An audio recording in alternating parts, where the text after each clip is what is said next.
إن الحمد لله نحمده ونستعينه ونستغفره ونؤمن به ونتوكل عليه ونعوذ بالله من شرور أنفسنا ومن سيئات أعمالنا من يهده الله فلا مضل له ومن يضلله فلا هادي له وأشهد أن لا إله إلا الله وأشهد أن محمدا عبده ورسوله أما بعد فإن خير الحديث كتاب الله وخير الهدي هدي محمد صلى الله عليه وسلم وشر الأمور محدثاتها وكل محدثة بدعة وكل بدعة ضلالة وكل ضلالة في النار. فأعوذ بالله السميع العليم من الشيطان الرجيم. بسم الله الرحمن الرحيم. يا أيها الذين آمنوا اتقوا الله حق تقاته ولا تموتن إلا وأنتم مسلمون. يا أيها الناس اتقوا ربكم الذي خلقكم من نفس واحدة وخلق منها زوجها وبث منهما رجالا كثيرا ونساء واتقوا الله الذي تساءلون به والأرحام إن الله كان عليكم رقيبا. يا أيها الذين آمنوا اتقوا الله وقولوا قولا سديدا يصلح لكم أعمالكم ويغفر لكم ذنوبكم ومن يطع الله ورسوله فقد فاز فوزا عظيما. وقال الله سبحانه وتعالى في موضع آخر: لا إكراه في الدين قد تبين الرشد من الغي فمن يكفر بالطاغوت ويؤمن بالله فقد استمسك بالعروة الوثقى لا انفصام لها والله سمیع علیم. تمام قسم کی حمد و ثنا کبریائی بڑائی بزرگی اللہ سبحانہ وتعالی کے لیے ہے جو پوری کائنات کا خالق اور مالک ہے، مدبر ہے، پالنہار ہے. جو چاہتا ہے کرتا ہے، اس نے جو چاہا کیا اور جو چاہے گا کرے گا. اس کے ارادے اور مشیت کو نہ کوئی بدل سکا ہے نہ بدل سکے گا. بے شمار درود و سلام نازل ہو اللہ کے برگزیدہ بندوں پر، انبیاء کرام علیہ الصلوۃ والسلام پر، خصوصاً ہمارے آخری نبی جناب محمد مصطفیٰ محمد مصطفیٰ صلی اللہ علیہ وسلم پر. محترم سامعین کرام، مسلسل پچھلے 2 خطبوں سے ایک موضوع لے کر کے ہم چل رہے ہیں کہ اسلام دین رحمت ہے، دین تشدد نہیں ہے. اللہ رب العالمین جو اس کائنات کا خالق اور مالک ہے، جو ارحم الراحمین ہے، اس کی جانب سے یہ دین عطا کیا گیا ہے. جس ذات کے ذریعے سے اللہ نے یہ دین ہمیں دیا ہے وہ رحمت للعالمین، سارے جہان والوں کے لیے رحمت بنا کر کے بھیجے گئے. ان 2 پہلوؤں پر ہم پچھلے خطبوں میں بات کر چکے ہیں. آج کا یہ اس سلسلے کا آخری اور تیسرا خطبہ ہے اور اس بات کو جاننے کی ہم کوشش کریں گے کہ آخر وہ کون سی وجوہات ہیں، کون سے اعمال و افعال ہیں، احکام ہیں اسلام کے، جن کی وجہ سے لوگوں کو شبہ ہوتا ہے کہ اسلام کے اندر تشدد ہے، سختی ہے، خوف و دہشت ہے. کون سی ایسی چیزیں ہیں جن چیزوں کے سلسلے میں اعتراض کیا جاتا ہے؟ اس میں سے ایک چیز یہ بھی ہے کہ اسلام کے اندر بہت سخت ترین سزائیں ہیں، بہت سخت سزائیں ہیں. مثلا زنا کرنے والے مرد اور عورت کو شادی شدہ ہے تو اس کو رجم کر دیا جائے گا، پتھروں سے مار مار کر کے ہلاک کر دیا جائے گا. شادی شدہ نہیں ہے تو اس کو 100 کوڑے لگائے جائیں. اگر کسی نے چوری کی ہے مرد یا عورت نے اس کے ہاتھ کاٹ دیے جائیں گے، اور اگر کسی نے کسی کو قتل کیا ہے تو قصاصاً اس کو قتل کر دیا جائے گا۔ یہ اس طریقے کی جو سزائیں ہیں اسلام کے اندر، اس کی وجہ سے لوگ پیروڈیگنڈا کرتے ہیں کہ اسلام بہت سخت اور تشدد والا دین ہے۔ اسلام کے تعلق سے، سزاؤں کے تعلق سے اگر ہم دیکھنا چاہیں تو کچھ سزائیں تو اللہ تعالیٰ نے کفارے کے طور پر مالی رکھی ہیں کہ غلام کو آزاد کرنا ہے، کچھ کفاروں کے سلسلے میں ہے، کچھ میں یہ ہے کہ روزے رکھنے کا اللہ نے ذکر کیا ہے جسمانی طریقے سے، لیکن کچھ ایسی ہے جسمانی سزا دین کے اوپر مقرر کی ہے اسلام نے، جس میں سے 3 کا ذکر میں نے آپ کے سامنے کیا ہے۔ ان سزاؤں کی وجہ سے لوگوں کو لگتا ہے کہ اسلام کے اندر بڑی سختی ہے۔ یقیناً اسلام کے جو پچھلے خطبوں میں ہم نے وہ پہلو ذکر کیے ہیں جس میں رحمت ہی رحمت ہے، نرمی اور شفقت کے پہلو اجاگر کیے گئے، لیکن اس میں اسلام کا دوسرا پہلو مقابل میں ہم دیکھیں گے تو یہ سخت ترین موقف بھی ہے۔ اگر غور کریں تو یہ سخت ترین موقف اور سخت قسم کی سزائیں بھی انسانوں کے لیے باعث رحمت ہے، سختی تشدد نہیں ہے بلکہ باعث رحمت ہے۔ اللہ تعالیٰ قرآن میں ارشاد فرماتا ہے وَلَكُمْ فِي الْقِصَاصِ حَيَاةٌ يَا أُولِي الْأَلْبَابِ، تمہارے لیے لوگوں قصاص میں زندگی ہے۔ قصاص کا مطلب اگر کسی شخص نے کسی کو قتل کر دیا تو بدلے میں اس کو قتل کر دیا جائے، اللہ فرما رہا ہے اس میں زندگی ہے تمہارے لیے عقل مندو۔ یقیناً قتل اور خونریزی کے واقعات کو روکنے کے لیے سب سے بہترین اور مؤثر طریقہ یہی ہے کہ جس نے قتل کیا ہے اس کو قتل کی سزا، قتل کے اس کو کر دیا جائے، تو باقی دیگر لوگوں کے کام کھڑے ہو جائیں گے کہ اگر میں نے کسی کے اوپر دستدرازی کی اور میں نے اس کو قتل کیا تو مجھے بھی بدلے میں قتل کیا جائے گا۔ 100 بار سوچے گا اور انسان اس سے رک جائے گا۔ اللہ فرما رہا ہے زندگی ہے تمہارے لیے۔ اسی طریقے سے چوری کے سلسلے میں اللہ تعالیٰ نے کیا فرمایا السارق والسارقۃ فاقطعوا ایدیہما، چوری کرنے والے مرد اور عورت کے ہاتھ کو کاٹ دیا جائے، کیونکہ اسلام نے سخت ترین سزائیں انہی جرائم پر مقرر کی ہیں جن کے اثرات معاشرے کو تباہ اور برباد کرنے والی ہیں، معاشرے کو ہلاک کرنے والی ہیں، معاشرے کے امن و سکون چین کو غارت کرنے والی ہیں، ظلم و زیادتی کی فضا کو عام کرنے والے جو جرائم ہیں ان پر سخت سے سخت اسلام نے سزا دی ہے۔ کسی کے مال پر دسترازی کرنا، اس کے مال کو ہڑپ لینا، ڈاکہ زنی کرنا، یہ اس کو انسان کو خوف و ہراس میں مبتلا کرنا ہے۔ کوئی حق نہیں پہنچتا کسی کے مال کے اوپر کوئی ظلم پر اس کو اخذ کرے۔ اگر کوئی ایسا کرتا ہے تو اسلام نے حکم یہ دیا ہے کہ اس کے ہاتھ کو کاٹ دیا جائے، اور صرف چوری سے روکا نہیں ہے اسلام، بلکہ چوری کے اسباب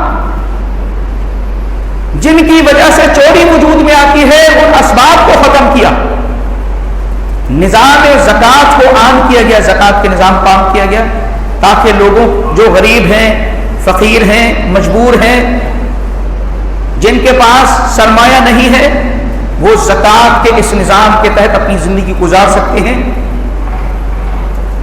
وافر مقدار میں انسان کے پاس مال و دولت ہونے کے باوجود اگر وہ چوری کا مرتکب ہوتا ہے، اسلام کہتا ہے اس کے ہاتھ کو کاٹ دیجیے، کیونکہ انتظام کیا ہے دین نے۔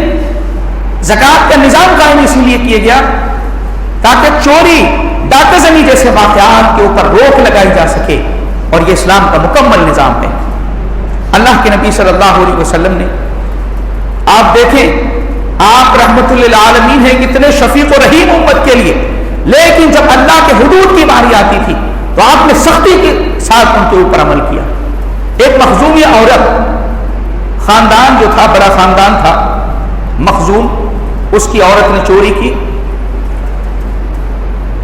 اب اسلام کے قانون کے مطابق اس عورت کے ہاتھ کو کاٹا جانا چاہیے۔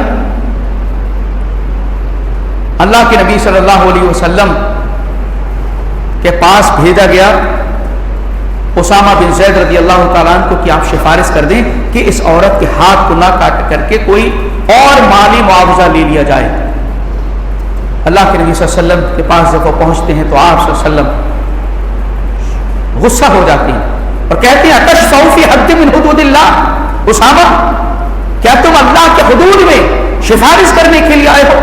آپ نے لوگوں کو خطاب کیا فإنما أهلك الذين من قبلكم، لوگوں اس بات کو جان لو تم سے پہلے کی قومیں اس لیے تباہ و برباد ہو گئی جب ان میں کا کوئی شریف مالدار اور باحیثیت شخص چوری کرتا تھا تو اس کے اوپر حد قائم نہیں کرتے تھے، غریب مسکین ضعیف اگر کوئی چوری کرتا تھا اس پر حد قائم کرتے تھے۔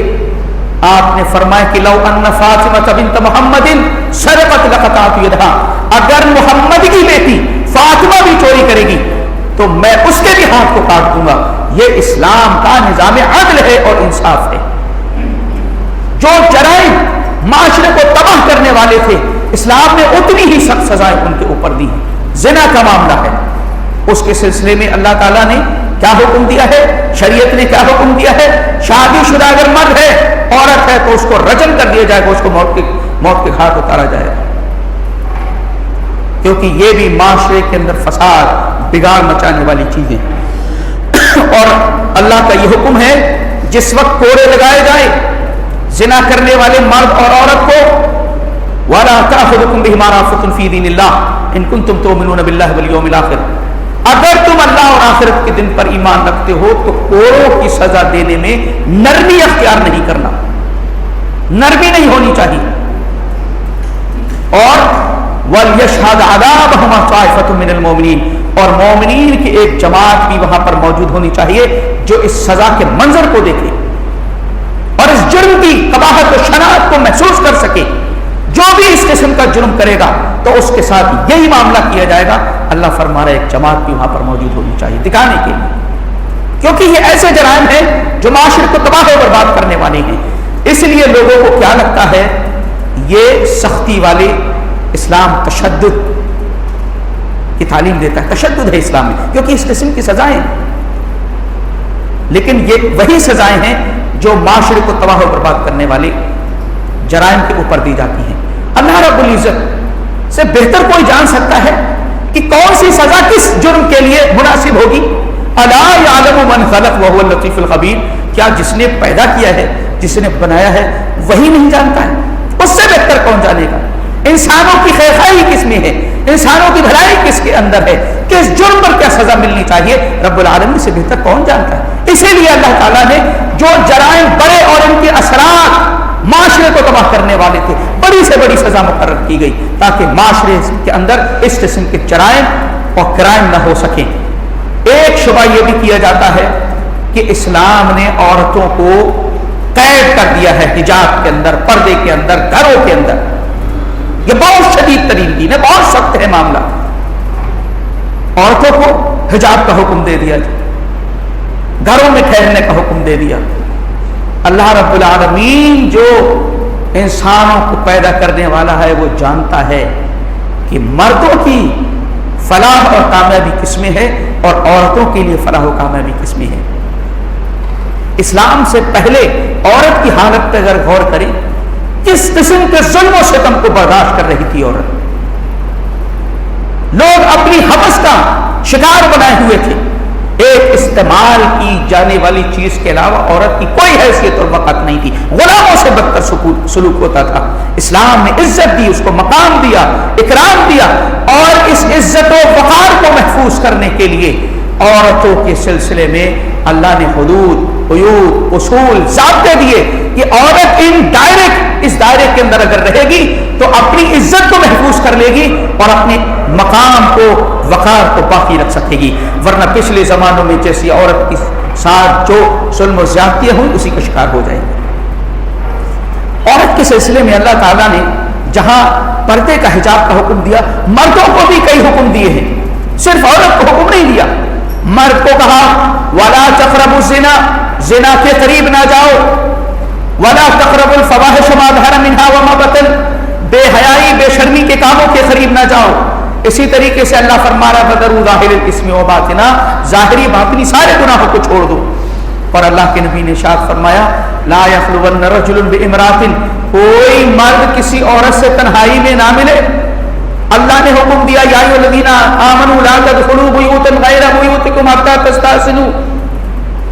تستأنسوا وتسلموا علی اہلها، بغیر اجازت کسی کے گھر کے اندر داخل نہ ہوا کرو.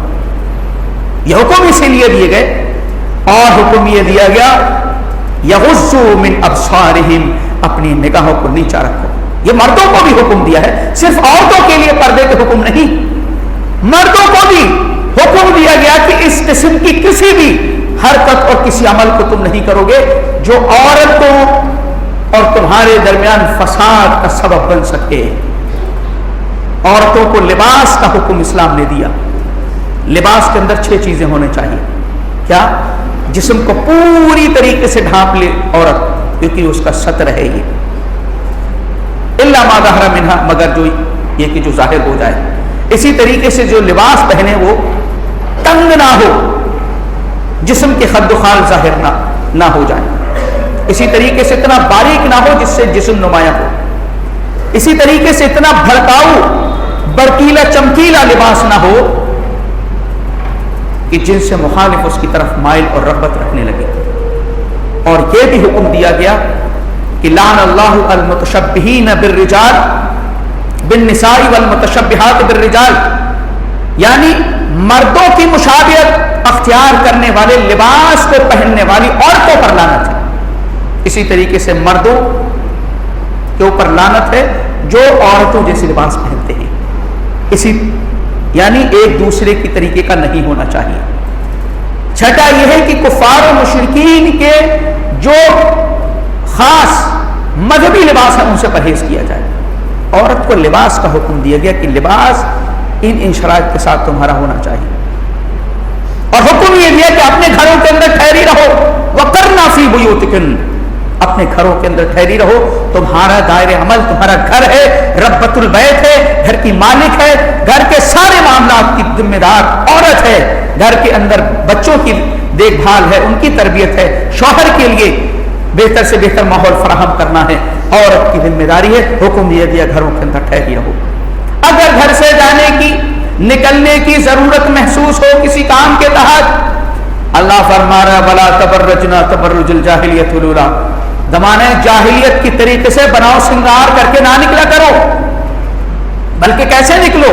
یدنین علیہن من جلابیبہن، اوڑھنی اوڑھ کر کے، پلو گرا کر کے، ولیضربن بخمرہن، سینوں پر اپنے کپڑے کو ڈال کر کے، اور ولا یبدین زینتہن، اپنے زیب و زینت کی چیزوں کو ظاہر کرتی نہ چلو. ولا یضربن بارجلہن لیعلم ما یخفین من زینتہن، اور اپنے پیروں کو اتنی تیزی سے مار مار کر کے نہ چلو جو زینت کی چیزیں ہیں اس سے جھنکار پیدا ہو اور دوسرے لوگ اس کی طرف مائل ہوں. اسلام نے گھر کے اندر حدود قائم کی. باہر نکلو ان حدود و شرائط کے ساتھ نکلو. اگر کسی سے بات کرنے کی ضرورت پڑ جائے فلا تخضعن بالقول، بات کے اندر لوچ پیدا نہ کرو، گفتگو میں لوچ پیدا نہ کرو، کہیں اس کے دل کے اندر بیماری ہے وہ اجاگر نہ ہو جائے. اسلام نے اس بات کا حکم دیا ہے. اور اگر کوئی مرد آپس میں عورت سے کوئی سامان کا مطالبہ کرے تو پردے کے پیچھے، وَإِذَا سَأَلْتُمُوهُنَّ مَتَاعًا فَاسْأَلُوهُنَّ مِنْ وَرَاءِ حِجَابٍ، پردے کے پیچھے سے مانگو. یہ ساری چیزیں کس لیے اسلام نے متعین فرمائی ہیں. اور عورتوں کو کیا حکم دیا گیا؟ جب نکلو وَقُلْ لِلْمُؤْمِنَاتِ يَغْضُضْنَ مِنْ أَبْصَارِهِنَّ، اپنی نگاہوں کو نیچا رکھو. جو حکم مردوں کو وہی عورتوں کو بھی دیا گیا. مردوں کے بھی حدود و شرائط مقرر کیے گئے، عورتوں کو بھی. عورتوں کی جسم کی بناوٹ کے اعتبار سے جو ان کے اندر کشش رب نے رکھی ہے اس کے حساب سے ان پر کچھ سختیاں زیادہ ہیں. ان کی فطرت اور ان کی جو بناوٹ ہے اس کے حساب سے مردوں پر ان کے کاموں کو اور ذمہ داری کو دیکھ کر کے دوسری قسم کی اللہ تعالیٰ نے ذمہ داریاں رکھی ہیں. لیکن دونوں کو اس بات کا حکم دیا ہے کہ زنا جیسی بدترین قسم کے عمل کو قریب بھی نہ ہٹکنا، تم لوگ اس کو ختم کرنا ہے. کیونکہ زنا اسلام نے اتنے قاعدے قانون اسی لیے دیے گئے تاکہ کوئی بھی شخص زنا کر کے اپنی جان کو گنوا نہ دے.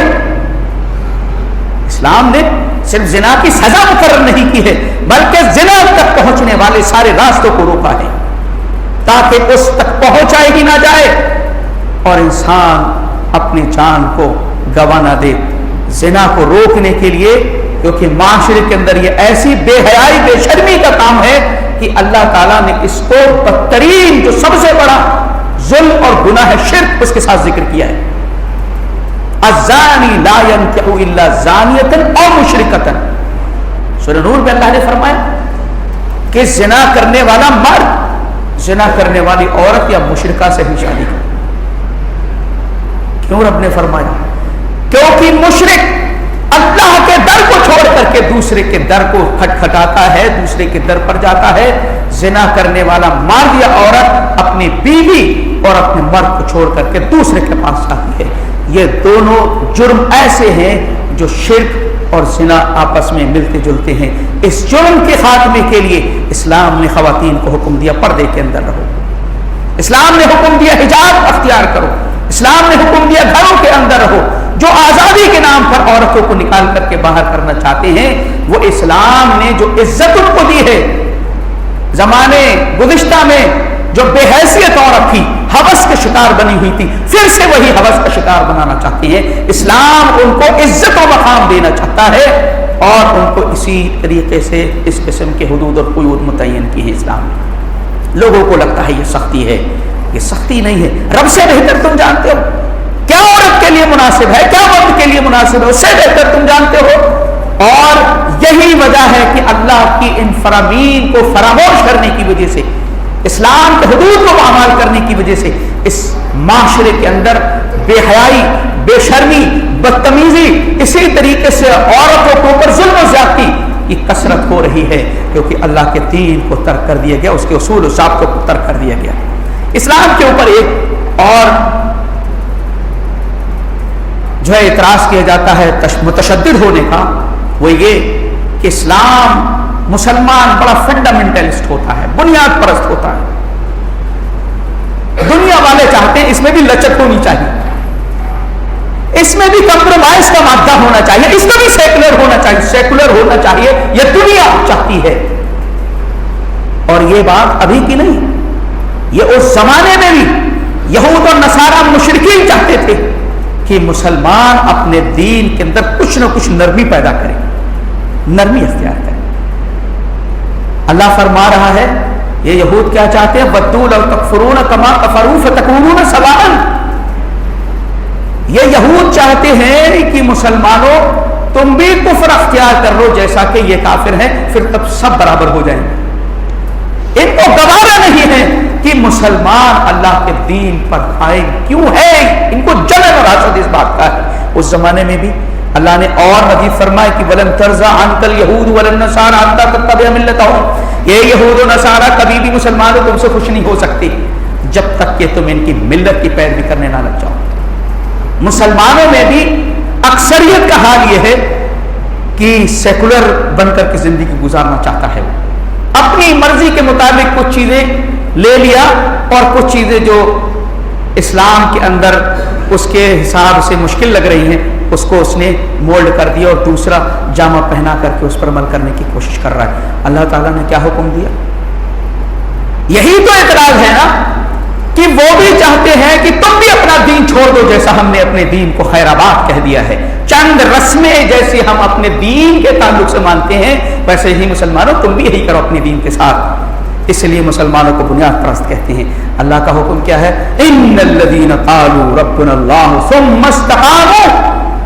بے شک جو لوگ ایمان لیا ہے, بے شک جن لوگوں نے کہا ہمارا رب اللہ ہے, اس پر جم گئے, ڈٹ گئے, استقامت اس پر اختیار کر لی. اللہ فرما رہا ہے تمہیں اب ڈرنے کی کیا ضرورت ہے, گھبرانے کی کیا ضرورت ہے. فرشتے نازل ہوتے ہیں تمہارے لیے, تنزل الملائکۃ والروح. اللہ فرما رہا فرشتے نازل ہوتے ہیں, تتنزل علیہم الملائکۃ ولا تخافوا ولا تحزنوا وابشروا بالجنہ. اے استقامت اختیار کرنے والے مرد و عورت, تمہیں گھبرانے کی ڈرنے کی ضرورت نہیں ہے, فرشتے تمہاری مدد کے لیے نازل ہوتے ہیں. تمہارے دنیا میں رفیق ہیں اور آخرت میں بھی تمہارے رفیق ہیں۔ استقامت کا ہمارا دین حکم دے رہا ہے۔ مسلمان استقامت بنیادی چیزوں پر اختیار کرتا ہے تو اس کو کہتے ہیں بنیاد پرست ہے، یہ فنڈامنٹلسٹ ہے۔ اگر فنڈامنٹلسٹ کوئی بھی اپنے دین کے تعلق سے نہیں ہوگا تو اس کو دین سے کیا واسطہ ہے؟ وہ دین تھوڑی اپنا رہا ہے، وہ تو اپنی مرضی پر چل رہا ہے۔ استقامت کا اس لیے اسلام نے حکم دیا، یہ چیز بھی دشمنان اسلام کو کھلتی ہے، برداشت نہیں کر سکتے اس کو بھی۔ ایک اعتراض اسلام کے سلسلے میں اور کیا کہ مسلمان جو ہے بہت بے رحم ہوتا ہے، یہ جانوروں کو کاٹ کے کھا جاتا ہے، بے رحمی ہے اس کے اندر، جانوروں کو کاٹ کے کھا جاتا ہے۔ آپ غور کریں، اللہ تعالیٰ نے جو غذائیں انسانوں کی یا جانوروں کی غذائیں مقرر کی ہیں، اور اللہ سے بہتر کون جانتا ہے؟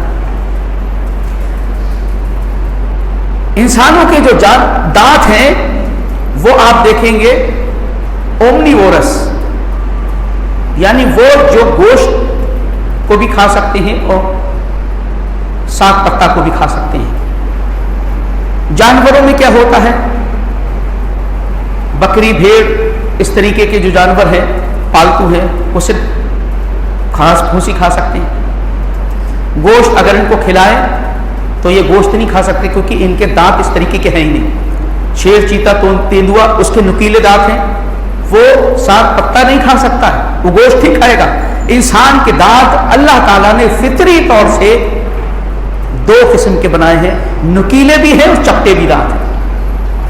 اس بات کی طرف اشارہ ہے کہ یہ انسان دونوں چیزیں کھا سکتا ہے۔ اور نظام ہاضمہ جو ہے اس کو بھی جو جانور گھاس پھوس پتا ساگ کھاتے ہیں وہ جانور کبھی بھی گوشت کو ڈائجسٹ نہیں کر سکتے۔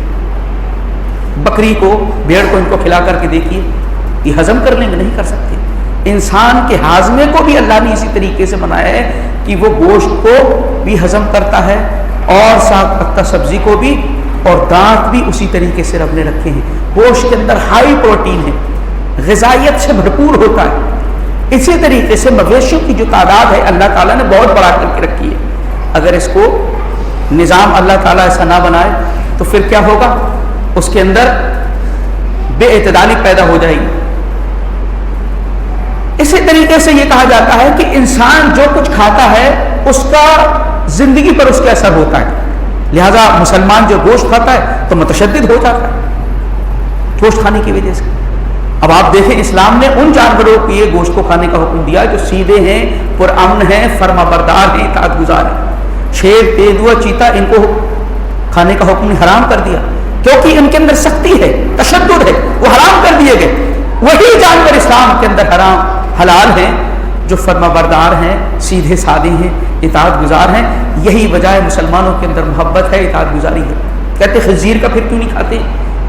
دنیا کے اندر سب سے بدترین، غلیظ اور گندا جانور خنزیر ہے، اور سب سے زیادہ بے شرف و بے حیا۔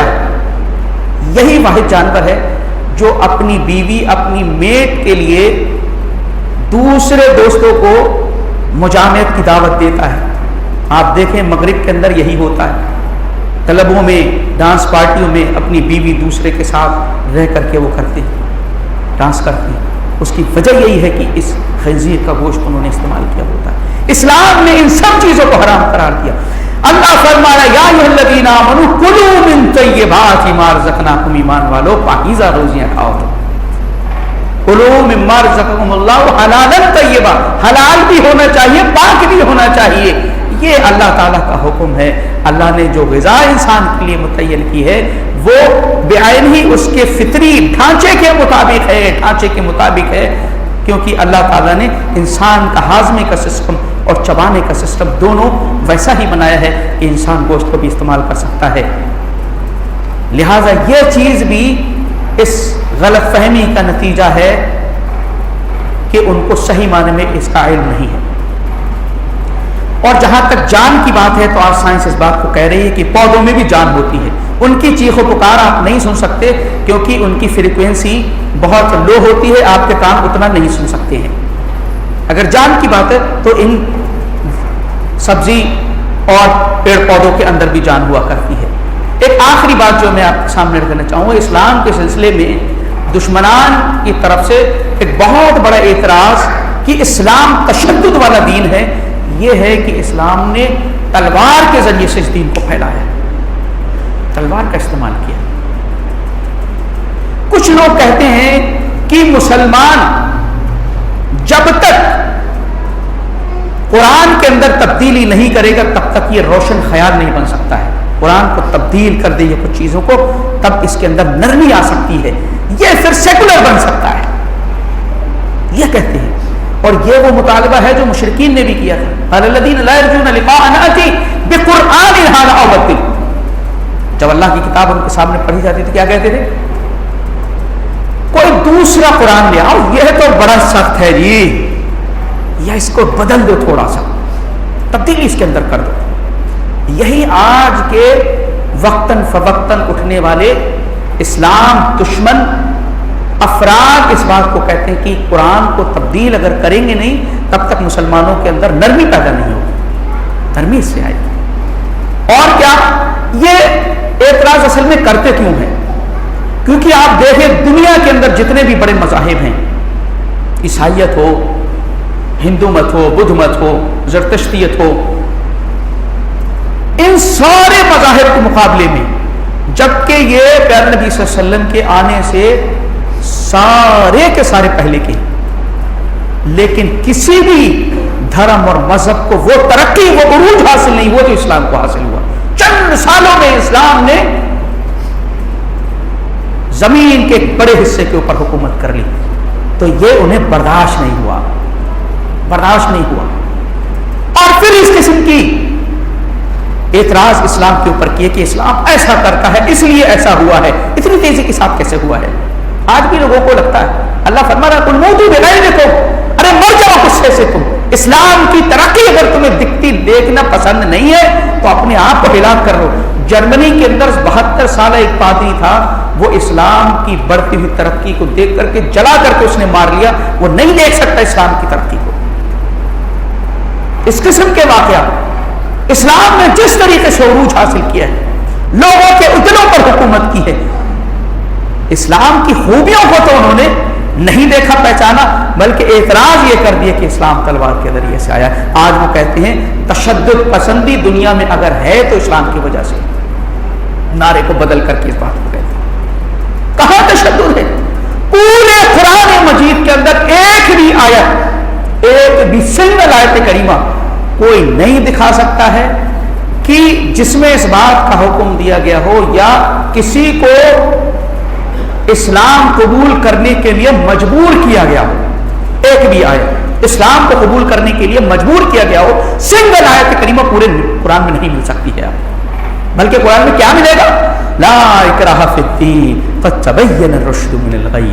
دیکھو دین کے اندر کوئی زبردستی نہیں ہے، ہدایت و ضلالت واضح ہو چکی ہے، جو چاہے ہدایت کو اختیار کر لے، جو چاہے ضلالت کو اختیار کر لے۔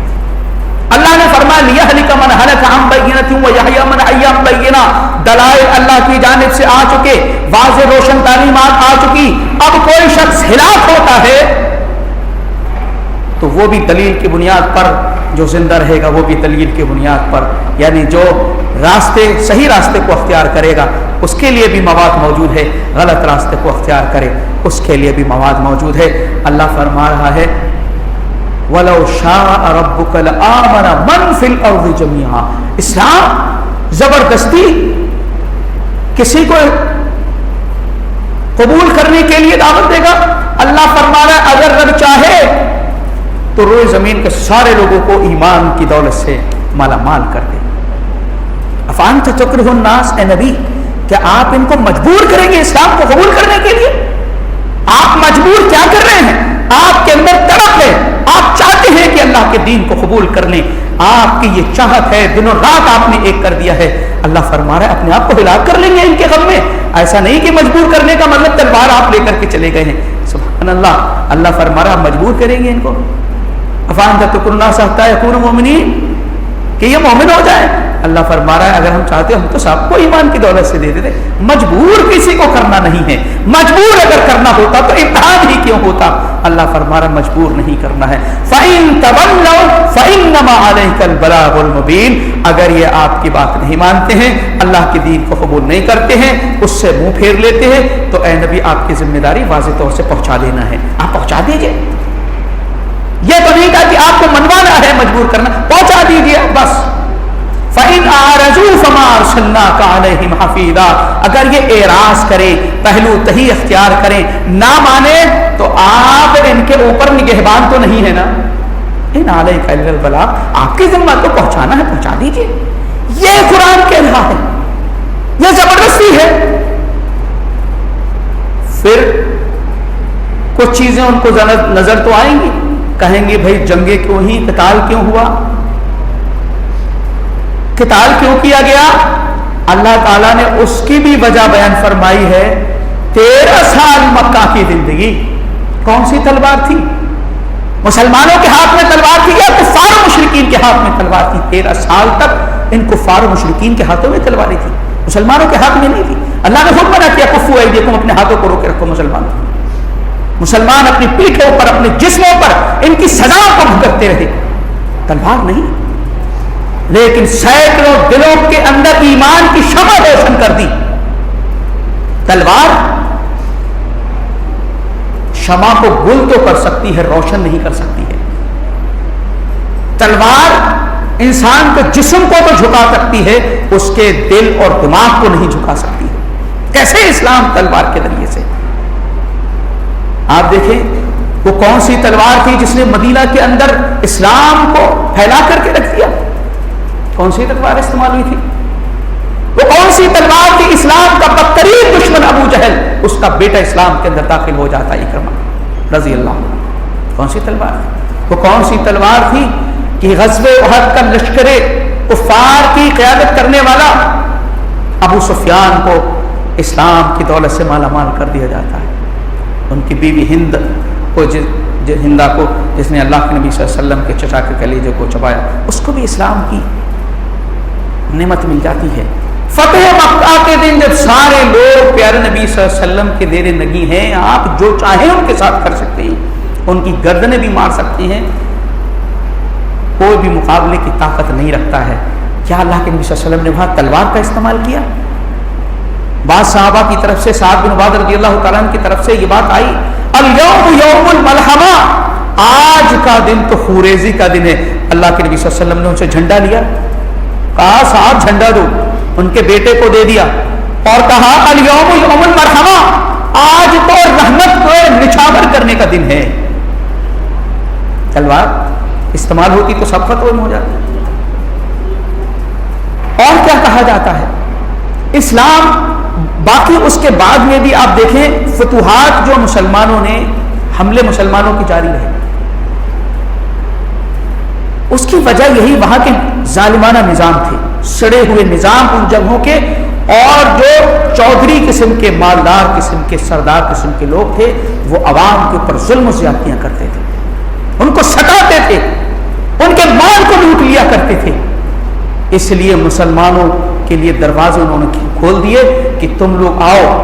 اور T.W. آرنالڈ پریچنگ آف اسلام کے اندر ایک لکھتا ہے کہ جب اسلامی لشکر اردن کی وادی میں پہنچا، ابو عبادہ رضی اللہ تعالیٰ نے فہل کے مقام پر پڑاؤ ڈالا، تو عیسائی باشندوں نے وہاں کے لکھ کر کے ان کو بھیجا کہ ہم جو ہے تمہیں رومیوں کے اوپر ترجیح دیتے ہیں، اگرچہ وہ ہمارے ہم مذہب ہیں، کیونکہ تم لوگ ہمارے ساتھ عہد و پیمان کی پاسداری کرتے ہو، ہمارے ساتھ نرمی اختیار کرتے ہو، انصاف کا معاملہ کرتے ہو، ان کی حکومت کے مقابلے میں تمہاری حکومت ہم قبول کرتے ہیں، پسند کرتے ہیں، کیونکہ انہوں نے ہمارے مالوں کو لوٹایا۔ اسلامی لشکر اسی طریقے سے آگے بڑھے، اور اللہ کا یہ دین اس لیے اس دنیا کے اندر آیا ہے کہ امن، سکون، شانتی، چین، صالح معاشرہ کی تشکیل ہو۔ اسلام دنیا میں آ گیا، پیارے نبی صلی اللہ علیہ وسلم کی بعثت کے بعد لوگ ظلم کریں ایک دوسرے پر، عورتوں پر ظلم ہو, بچوں پر ظلم ہو, قیدیوں پر ظلم ہو, کمزوروں پر ظلم ہو, ان کے مال کو لوٹا جائے, عدل و انصاف کی نام کی کوئی چیز نہ ہو. اللہ تعالیٰ نے مسلمانوں کو اسی ظلم سے نجات کے لیے آگے بھیجا اور مسلمان فتوحات کرتے رہے. تیزی کے ساتھ جو مسلمانوں کے ساتھ فتوحات کی جو بات ہے, یہی وجہ ہے کہ اسلام کے ان جالوں نے, مسلمانوں نے اللہ کے اس تعلیم کو قائم کیا اور ان کو پوری مذہبی آزادی دی کہ وہ اپنے مذہب کے اوپر رہ کر کے زندگی گزار سکتے ہیں, کسی کے مذہب سے چھیڑ چھاڑ نہیں کی. ہمارا دین منع کرتا ہے وَلَا تَسُبُّوا الَّذِينَ يَدْعُونَ مِن دُونِ اللَّهِ فَيَسُبُّوا اللَّهَ عَدْوًا بِغَيْرِ عِلْمٍ. تم اللہ کے علاوہ جو پوجے جا رہے ہیں, پکارے جا رہے ہیں, ان کو گالیاں مت دو. اگر تم ان کو گالیاں دو گے, وہ پلٹ کر کے تمہارے رب کو گالی دیں گے. سبحان اللہ, ہمارے ملک کے اندر بھی یہی ماحول پیدا کیا گیا. دوسروں کے معبود کو جب برا بھلا کہو گے تو وہ بھی تمہارے معبود کو برا بھلا کہے گا, تمہاری شخصیات کو وہ بھی برا بھلا کہے گا. تم نے کیوں کہا دوسرے کے معبود کو برا؟ اسلام منع کرتا ہے, اسلام کی تعلیم نہیں ہے, یہ ظلم ہے. اسلام کی بڑھتی ہوئی ترقی اور عروج کی ایک وجہ یہی بھی رہی ہے کہ اسلام نے سارے مذاہب کے ساتھ رواداری کا معاملہ کیا ہے, ظلم نہیں کیا ہے.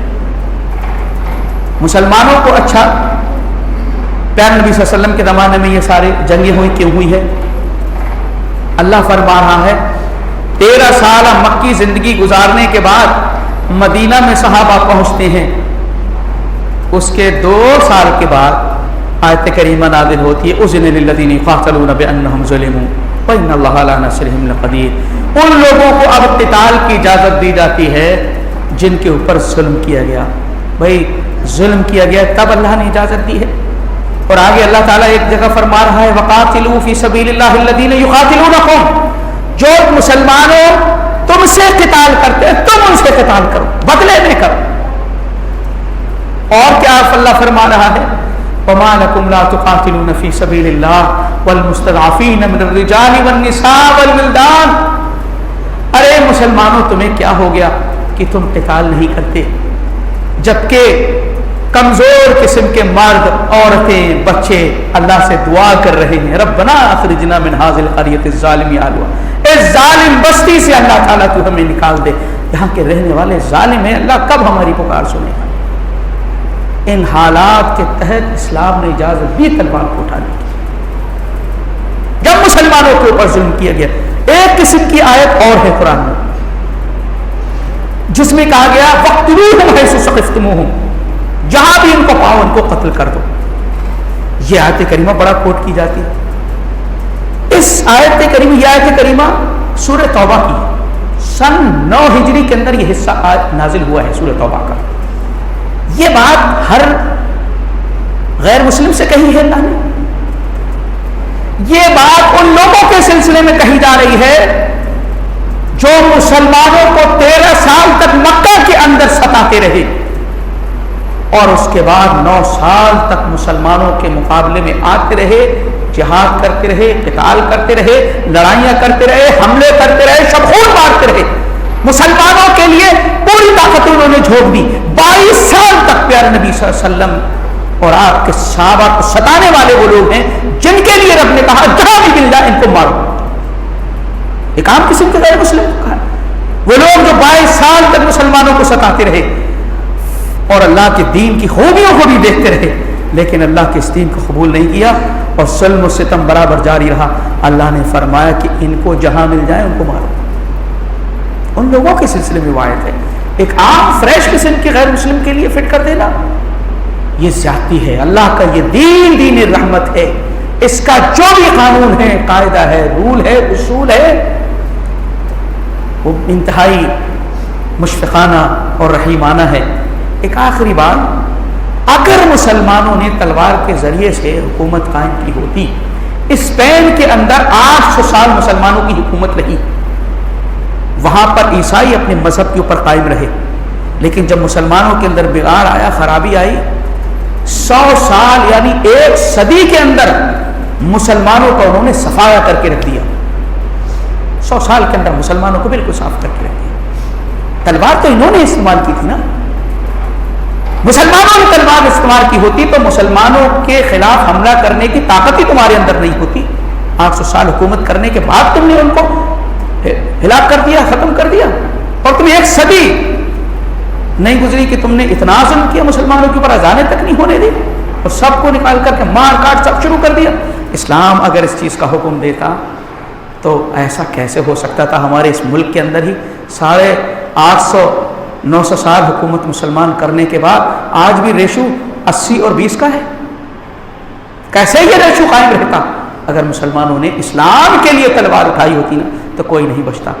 یہ غلط فہمیاں اس لیے پھیلائی جاتی ہیں تاکہ اللہ کا یہ دین جس حساب سے ترقی کر رہا ہے، عروج کر رہا ہے، اور اس سے مقابلے کی کسی کے اندر طاقت نہیں ہے، وہ بدنام کر کے اسلام کے خلاف حملے کر کے مسلمانوں کو کمزور کرنا چاہتے ہیں۔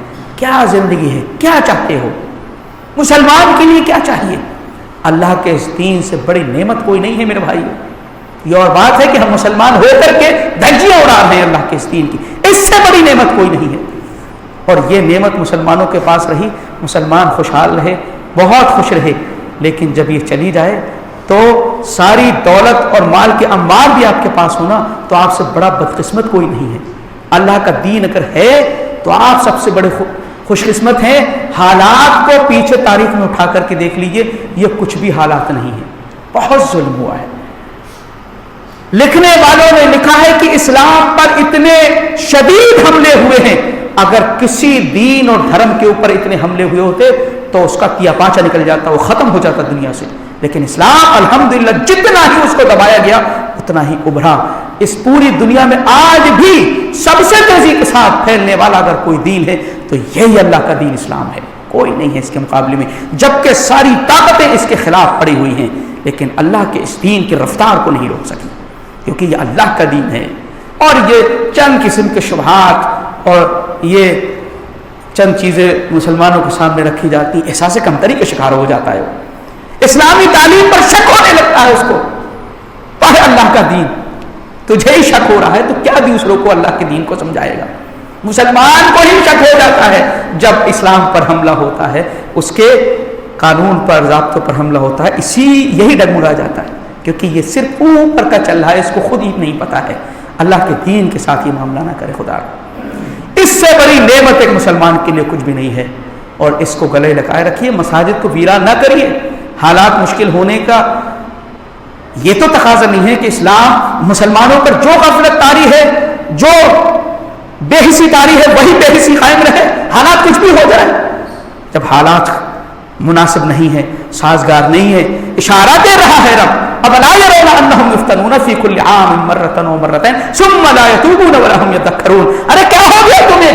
ہر سال میں 2 بار تم آزمائے جاتے ہو، لیکن پھر بھی توبہ نہیں کرتے، گناہوں سے معافی نہیں مانگتے اور نصیحت حاصل نہیں کرتے۔